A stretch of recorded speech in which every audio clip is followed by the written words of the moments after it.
Hey everybody, welcome to Arcane Duels. I'm Intangible, and this is going to be part 2 of me revealing the Academy promos. As I said before in the last video, if you want to know how Academy works, please look at the links below, or go to the Arcane Wonders or Mage Wars YouTube or their site. They have there for you the explanation of how Academy works, how it functions, how it plays, all that stuff. So please watch that before you watch these, otherwise you may have no idea what I'm talking about. And I don't want that. So let's be cool. All right. So today we're going to go over the incantations and enchantments that are coming out in Academy. First, we'll go to the incantations. There are not a lot of them, but there are a lot of copies of them. So let's start off with Crumble. Oh, Crumble. People have been wanting a card like this for a long time. Crumble is, it costs X. And it takes a full action, 0-1 range, and you target an equipment, and guess what it does?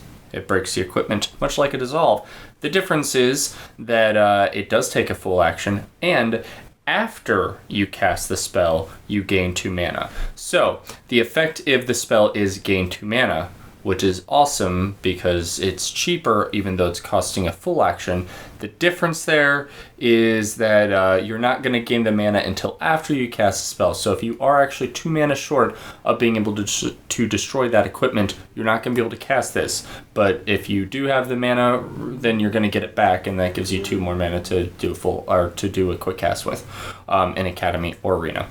Another interesting thing about Crumble and the next card coming up is that Crumble is a full action and you're getting 2 mana back versus Dissolve, which is a quick action and you don't get the 2 mana back. So theoretically what Arcane Wonders is telling us is that the difference in a full action and a quick action is about 2 mana's worth. Look at that. So yeah, so Crumble's a big deal because it targets the equipment, not the mage. So there's a way to work around nullifies and things like that. So Crumble is going to be big in Arena. It's going to be, I could still see Dissolve being a thing because you want that quick action. However, Crumble is going to be important because if you have in your mind with your deck, man, this one piece of equipment could totally ruin me, Crumble's going to be your man. So, there you go. After that, we have Disperse. Disperse is basically the same thing, except for enchantments instead of equipment, and revealed enchantments, of course. It is 0-2 range, just like Dispel is, and you only pay the reveal cost of the enchantment instead of the total cost. In other words, it is 2 mana cheaper, and it does indeed cost a full action. So, in Arena, this is once again a pretty big deal. I can still see Dispel being pretty like it's still very important. However, this is cheaper, which means if your opponent is playing a lot of enchantments, if you are okay with sacrificing your full actions to do this, you're actually going to be gaining more mana than they are spending, and that's awesome. It's just kind of awesome, you know. It can be used, I think this can be used on a Thought Spore, right? They can use full action, so yeah, if you put this on a Thought Spore, it'll be awesome. In Academy, I forgot to mention Crumble in Academy as well. Crumble and Disperse are really important for both mages, so, throw some in your deck. There's really nothing more to say besides, yeah, you need them. Disperse, arguably a little less important. There is one card that comes to mind that I absolutely want Disperse for, and I'll tell you when I pull it up. But yeah, Disperse. After that, we've got Group Mend. Group Mend costs 5. It is a quick action, and every ally creature, like friendly living creature in your zone, is going to get healed too. That may not be a very big deal for Arena, but in Academy that's pretty huge because a lot of things will take that damage, and if you want them to survive at least 1 extra attack, healing 2 can be a big deal.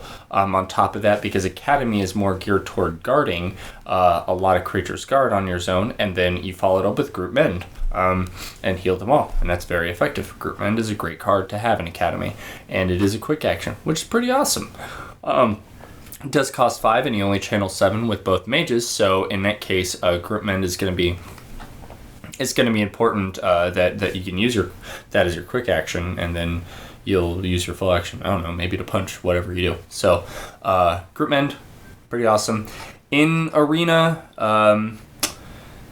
it being a quick action, it allows you to do a lot of things with it. I can't say how super effective it'll be, because sometimes using an action to heal 2 and everything may not be worth it, but at the same time, I could see this thing getting out of control. So keep your eyes peeled for it. Finally, in incantations, we have Mend. So Mend costs 2 and heals 3. And it heals a living creature, but only in the same zone, 0 to 0, right? It's a level 1 holy, but it's a novice. So Mend is a novice holy spell that heals 3 damage for only 2. If you can combo this in a way of spamming it, this is stupid effective. That is so good. In Arena, this can be a great card, but if you are not actually effectively using this, like using a creature like Hugin or whatever to take advantage of this, then is it worth it? That's totally up to you. So Mend can be awesome in an Arena. In Academy, it is once again a very necessary card if you don't want to die. Basically, you only have so much life, and your opponent's going to be playing pretty aggressive, right? So no matter which end. So there's a lot of aggression in Academy because you're not rolling a lot of dice to attack, and so because of that, you need to take advantage of every action you possibly can. That's why Stagger is so effective. But that's also why Mend is so effective, because it is very efficient for its cost and heals you 3, and that's a potential 6 life that you can heal yourself.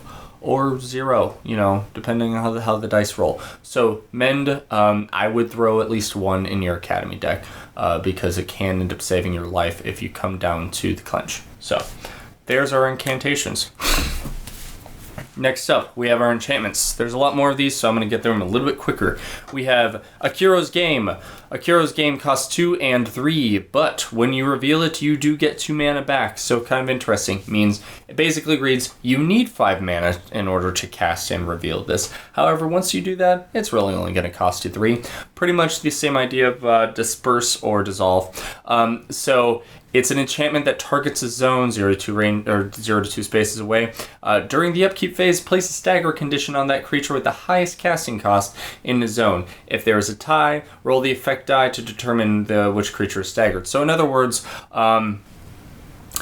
if you're playing a Beastmaster, this can be pretty awesome because your Beastmaster is going to have a lot of low-level minions, right?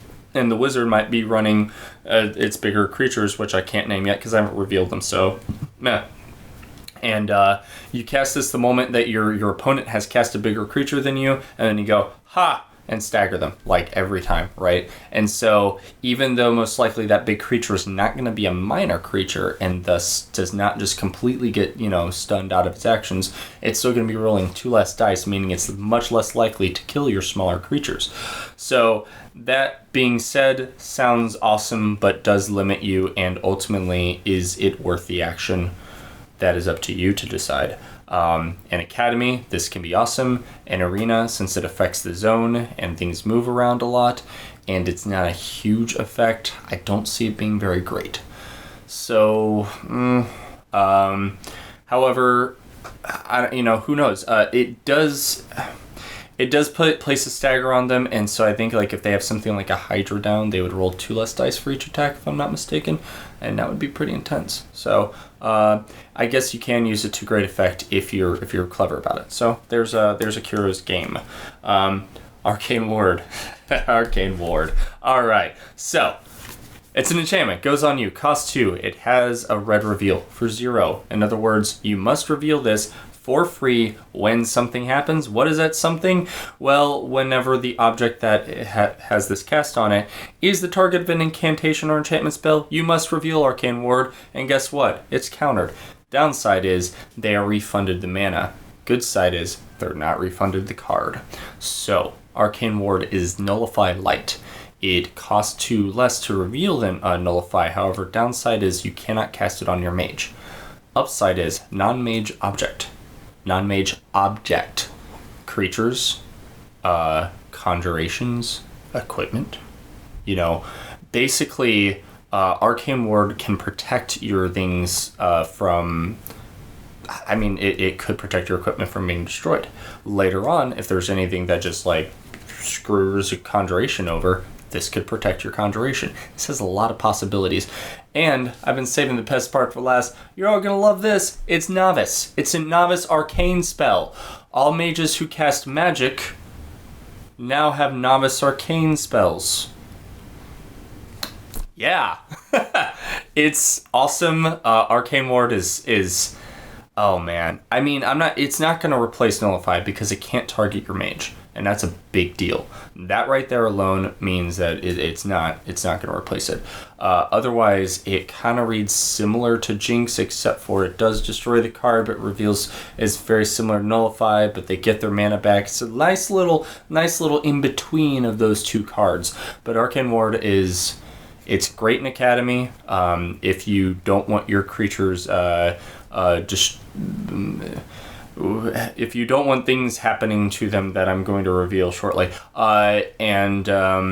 you know, or if you really need your equipment to stay on the bench because of how Academy works, your equipment could be destroyed pretty easy. So, Arcane Ward, ladies and gentlemen, here it is. Badger Frenzy. All right. Cost 2 and 1 to reveal.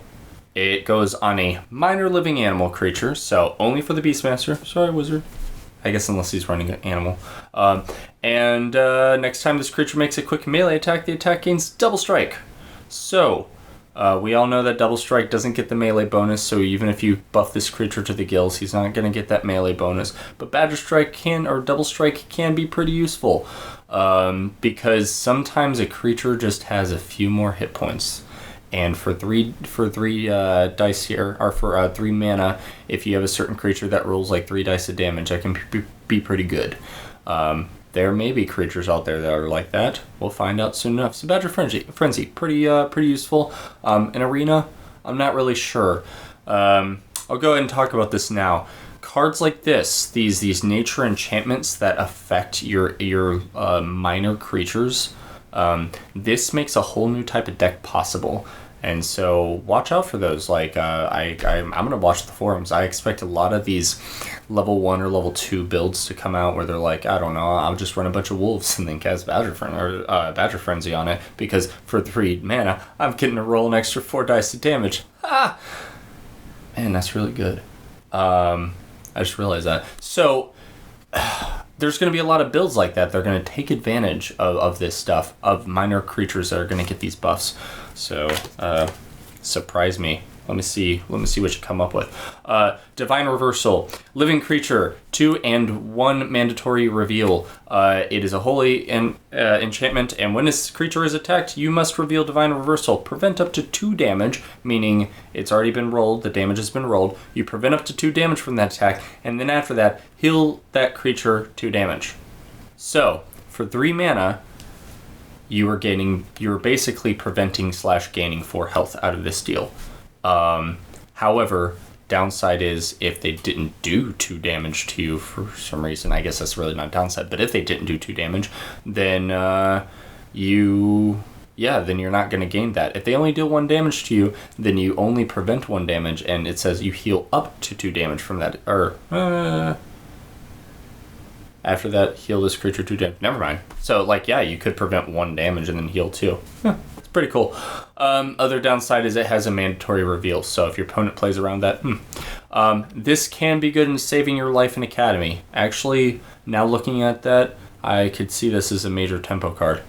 So Academy can be pretty cool. In Arena, I'm really unsure about this card. I can't tell how useful it's going to be, if at all. But if you have an action, I can't see why Divine Reversal would be a bad idea. So there you have it. Next up is Dodge. So Dodge is 2 and 0 with a mandatory reveal. Basically, you cast it on a living creature. It is Novice, another Novice War card. And when that creature is attacked, reveal this and roll a die, effect die. 7 up, you dodge the attack. Otherwise, you get hit. It's pretty cool. Oh, I'm sorry. I'm incomplete in this. I'm still going off the test played version. Basically, if the creature that you cast this on is a minor creature, you completely avoid the attack. Otherwise, roll the d12 and 7 up.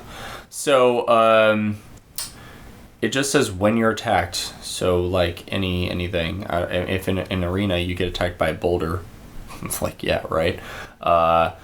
But you can do this on a variety of minor creatures and save their lives. Some squishy creatures that you're worried about, Goblin Bomber or Goblin Alchemist, weird things like that. If you're trying to keep them alive, this could save them so hard. So, of course it does, if your opponent does cast an unavoidable attack, that is an issue. So in Arena, it can be really good until your opponent starts playing around it. And in Academy, you can guard with a minor creature as long as they don't have pest, you dodge, and suddenly that's a quick action you spend for a wasted action of theirs. And you'd still counterattack. So it's pretty good. Dodge is effective. Yeah. Here's one of the cards. This is the card I was talking about with Disperse and all that. Exile. So Exile is 2 and 3 to reveal, and it affects a minor creature. If that creature is level 1, it actually only costs 2 to reveal. So, which is very interesting how they wrote that. I understand why, though. It has Dissipate too, but basically, without reading everything in the text, it is Banish. It is Banish Light. Only lasts for 2 rounds, but you just remove them from the arena. Difference here is that once this is destroyed, the creature comes back. So it's very possible that you're going to cast this, get rid of a creature, and then your opponent will just disperse it. So this is a must disperse, in my opinion, for certain cards, because if you spend all your time building up a minor creature, casting a minor creature. Ah, man, I wish I would reveal these already. Casting a minor creature and then putting a lot of buffs on it, you just exile it and go, wow, look at all that mana you just spent for nothing. And with the wizard, he can make it dissipate 3. As I said, though, it can be dispersed. So you kind of have to bait out their disperses if you're really going to take advantage of it. So exile is pretty cool. In Arena, this is only going to be useful if people really start casting a lot of level 2 creatures. It's as simple as that. A level 1 or 2. I don't know why you'd really use this on a level 1 creature, but a level 2 minor creature comes on a field and has like a bunch of stuff put on them. This can be very useful. Until then, not so much. Plus, in Arena, people tend to have more dissolve, or they're gonna have Disperse. They're gonna have Dispel. So it's not gonna be as effective. But I can see putting like 1 in your deck just in case. So it's pretty cool. So Gator Toughness. Gator Toughness is 2 and 2 to reveal. Living creature? Yeah, living creature, plus 1 armor, plus 2 life. Those Thought Spores you want to keep alive? Philella? Like all those other creatures you're trying to keep alive? There you go. It's 2 points cheaper than Rhino Hide, but instead of getting 2 armor, you only get 1, but you get 2 life. Which, for creatures that you don't think are going to survive 2 to 3 attacks anyway, this is way better than Rhino Hide. So, yeah, and it gets 2 life, and you could do it on your mage, and there's a lot of armor stacking now in this game, now that Academy came out. In Academy, this has saved my bacon so many times by keeping creatures alive. I wait for them to attack me, I look at the result and go, oh man, I would be totally dead, except for, boom, Gator Toughness. In Arena, if you have a creature you want to keep alive and it's normally pretty squishy, this is the way to go. So Gator Toughness, awesome. Next up, this one I was talking about minor creatures possibly becoming like a build where you can run a lot of level 1, level 2 creatures. Giant size. So it's a minor living creature, costs 2 and 3 to reveal. Dissipate 2. So there's the downside, unless you're a wizard, and then you can pay the extra mana. Creature gains plus 5 life and plus 2 melee. Once again, the cool part about this card is not only its effects, but its versatility. If a creature's about to die, they attack them, they're like, haha, you're dead. You go, no, I have 5 more life, and I was guarding, so I'm going to counterattack you for 2 more dice. Haha. Or when you're about to attack, you reveal it. Basically, the choice is up to you when you want to reveal it, and it's pretty awesome. So I think that there could be a lot of giant-sized decks that are viable now. I'm excited for it. I think throwing this on a Timberwolf is just awesome and unnecessary, and you have to do it. So, that's going to be good. I'm excited for this. Giant size is pretty cool. Plus, thematically, it's just awesome.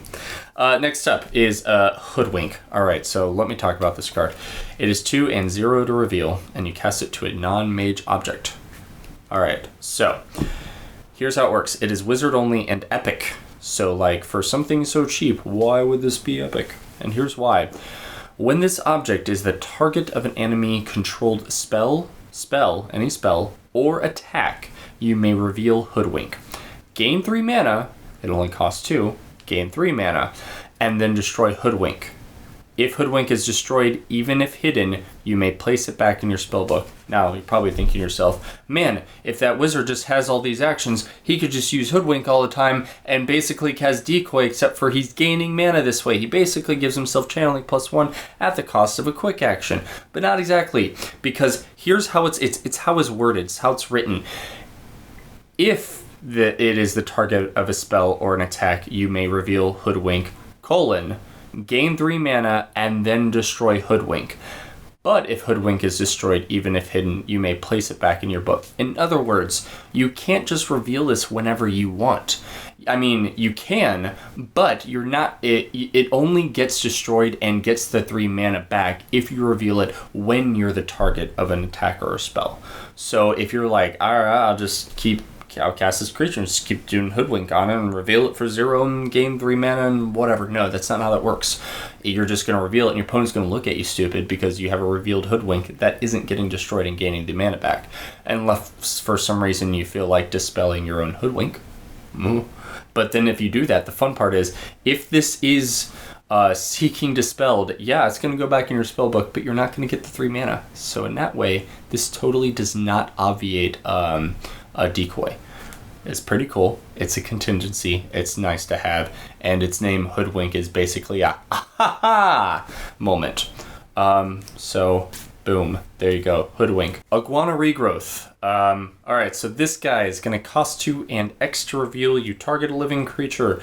Now, X is going to be equal to the creature's level. What does it do, you may ask? It gives you life +2 and regenerate 1. So, yeah, you can cast it on your mage. In Academy, that's going to cost you a total 6 mana because you're a level 4 creature. Or, if you're in Arena, it's going to cost you a total of 8 because you're a level 6 creature and then a 2. So anyway, you get what I'm saying. Not really. You can cast it on your mage. Probably not very good, though. However, you cast this on, I don't know, a level 2 creature. It's going to cost you a total 4. That creature gets 2 life and then starts to regenerate. How annoying is that? It's very annoying. I can't say I like it as much as Iguana, no, I'm sorry, this is Iguana Regrowth. I can't say I like it as much as Gator Toughness, but when you stack them, oh man, does that get annoying, and is that creature, like, not gonna die ever? Until they do, and then you put a lot of investment into that. I'm sorry that happened to you. Unless I'm facing you, then I'm not sorry that happened to you. So anyway, what I'm getting at is Iguana Regrowth, pretty solid. I wouldn't throw like 18 in your deck or anything, but you know, having a couple or one or whatever would be nice. In Academy, it can regenerate is great. And in Arena, I could see it being used. So next up is Minor Essence Drain. Minor Essence Drain. So we're talking about that mana lock in the last episode. Still a viable thing here. Costs 2 and 0 to reveal. You cast it on a minor living creature, and guess what? They get upkeep 1. So if you don't pay that mana, creature's destroyed. It's 1. Yeah, it's 1. Okay, so cool. Minor creature. They spend, I don't know, 4 or 5 to cast that creature. Maybe if it's a Beastmaster, which this is an Arcane card, so you're probably fighting a Beastmaster. The Beastmaster casts a creature that costs 5 and then spends another mana to activate it. And you're like, cool, Minor Essence Drain. That cost me 2, and now this is going to suck for you because you have a creature that may not be doing a whole lot. Like the bears. You remember, Steelclaw Cubs, they don't do a lot. They live, but 2 dice of damage, and if you work around that 2 dice of damage with armor or whatever it is, Minor Essence Drain is just going to suck for them. So, in Academy, great card. In Arena, if you can find yourself with the actions to make use out of this card, you can totally mess with them, especially if you expect that they're going to be running a lot of minor creatures. Remember, Miner's level 1 or 2, so if they run enough level 2 creatures, you just pop one on them every time you see a Miner creature. You're like, haha, haha, haha. Suddenly that's a lot more mana lock that they may not want to afford. So, yeah, Miner Essence Drain can be good. I currently don't see a problem with it, but there may be a clever player out there that totally breaks the heck out of this card. At the same time, it could just be really useful. It's not effective enough that I think it could ever be broken, but I'm just saying, it's cool. Plus, it's a Miner creature, it's not living, so like, you know, like you're fighting a zombie build in Arena. It's pretty cool, right? Alright, so we have Joined Strength. Joined Strength costs 2 and 1 to reveal, cast it on an animal creature, so sorry wizard, unless you're running animals. It is unique in Beastmaster only, never mind, you're not a wizard. So if you cast this on an animal, what is going to happen is that they're going to get melee +1. Pretty nice to have. Already there's an argument to be made, is that worth the price? And then, whenever that creature is attacked, you must transfer 1 of the damage it is dealt to your mage. So that can be useful if you really want to champion a creature and keep it alive.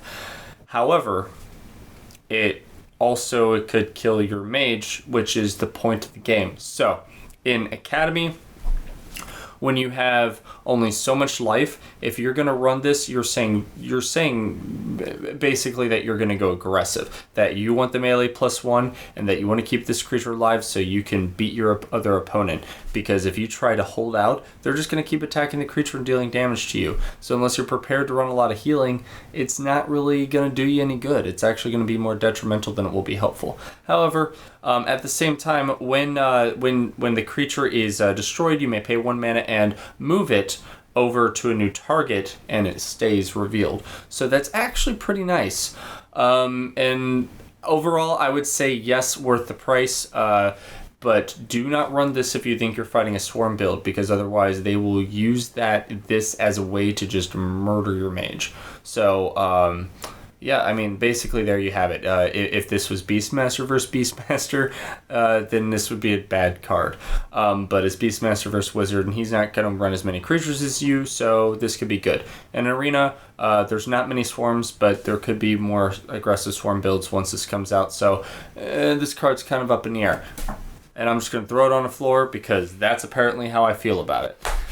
Alright, so moving on, we have Panther Stealth. It costs 2 and 1 to reveal, and you can only cast it on a minor living creature, and it gives them elusive. If the creature is a level 1 creature, then you don't pay anything to reveal it. It's just 2 to cast. So, Panther Stealth gives the creature elusive. Now, in Academy, this is so important because your opponent is going to be like, oh, I'm not going to let you keep hitting me with that creature, and they're going to start guarding, and that's when you respond with this guy. I feel in order to make a lot of Beastmaster builds work in Academy, you're going to need 3 of these. I think that there were 3 in the set. You're going to need like all of them because they are absolutely necessary to killing your opponent as fast as possible, because your opponent, the wizard, will have attack spells and you probably won't, or at least you won't have as many as him because you're not trained in air. So Panther Stealth is like super important. In Arena, I don't see it even being worth the action is the problem. Like, yeah, you can get value out of it, but I don't think it's worth the action. So next up, I'm going to do the promo Shock. It does come in the set, so might as well do it. Cool thing about promos in Academy versus Arena is that there aren't like really Academy tournaments yet, so people are going to be playing Academy, and why would you not just run the promo? Like, why would that be a problem? I don't really see one. So I guess unless you're really training your Academy deck to fight in the tournament, run the promos. It's not really, it feels different than it does in Arena. So anyway, Shock. Shock costs 2, 0 to reveal. You cast it on a corporeal creature. When that creature's melee attack during the counter step, you may reveal Shock. Place a stagger condition on the attacker, then destroy Shock. Now I know you've all seen this. Here's my feelings on it. I don't think it's a good card personally because it is way too reactive and not proactive, and it doesn't do anything right now. If it gave the opponent a shock or a stagger condition before they attacked you, then, I mean, actually, arguably, it'd be too good then. Probably definitely be too good then, because they'd attack you and then just get shocked and you'd be like, haha. But instead they attack you first, and then during the counterattack step, you shock them back. And the thing is, it happens during the counterattack step, which means you can't cast it on your own creature, attack the opponent who's guarding, and have them hit you back, because there is no counter step to their counterattack. So shock has to be revealed in anticipation of your opponent attacking you, which obviously with guards you can pull off, but otherwise it's like I'm paying 2 mana and an action, or a quick cast action rather. I'm paying 2 mana and that quick cast to do just like put a stagger on them for the next turn that they're going to do something. I'm not a big fan, but once again, I've been surprised by how effective people can make certain cards be. So, moving on from there, Shrink. We've seen this one before. Dissipate 2, you cast it on a non-mage creature, and it gains the Pest trait. And then, when it attacks, it rolls 2 fewer dice. That's important. It rolls 2 fewer die. Doesn't get melee -2, rolls 2 fewer die. And you cast it on a non-mage creature. X is the reveal is equal to the creature's level, but still, if you want to pay, if it's a level 4 creature, I think it's gonna end up costing 1 more point than Agony. Yeah, because it costs 5. So if it's level 3 creature, it's going to cost about the same. And then, and of course, you know, if it's not a level 3 or 4 creature, then this is actually going to be cheaper than Agony would. On top of that, it does have the Pest trait, which means it can't guard you. So, I mean, you can use this against guarding creatures. No, it doesn't work against intercept. But yeah, you can use this against guarding creatures.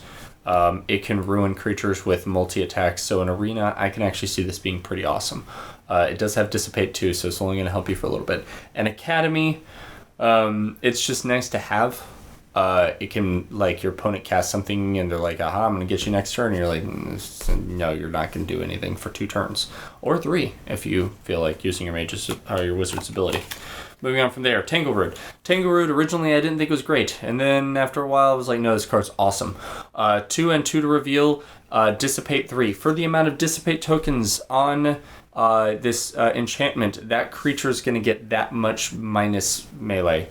Basically, they're going to roll that many less dice when they attack. So, the moment they go to attack, you go, haha, Tangleroot. Now they're rolling 3 less dice. Next turn, 2 less. Next turn, 1 less. It's an enchantment that goes on them. So, in Arena, Tangleroot, as much as it's like, you know, you're like, ooh, it can't move. It's got a vine on its leg. No, it still moves, and it just rolls less to attack with. It's kind of weird that way, but, you know, the process, it made sense. Anyway, the point is, it will stay on a creature even if they move or teleport, unlike Tanglevine, but it has a completely different effect in making that creature much less effective for the next 3 turns, especially the first turn it's revealed. So Tangleroot, I like it a lot, actually.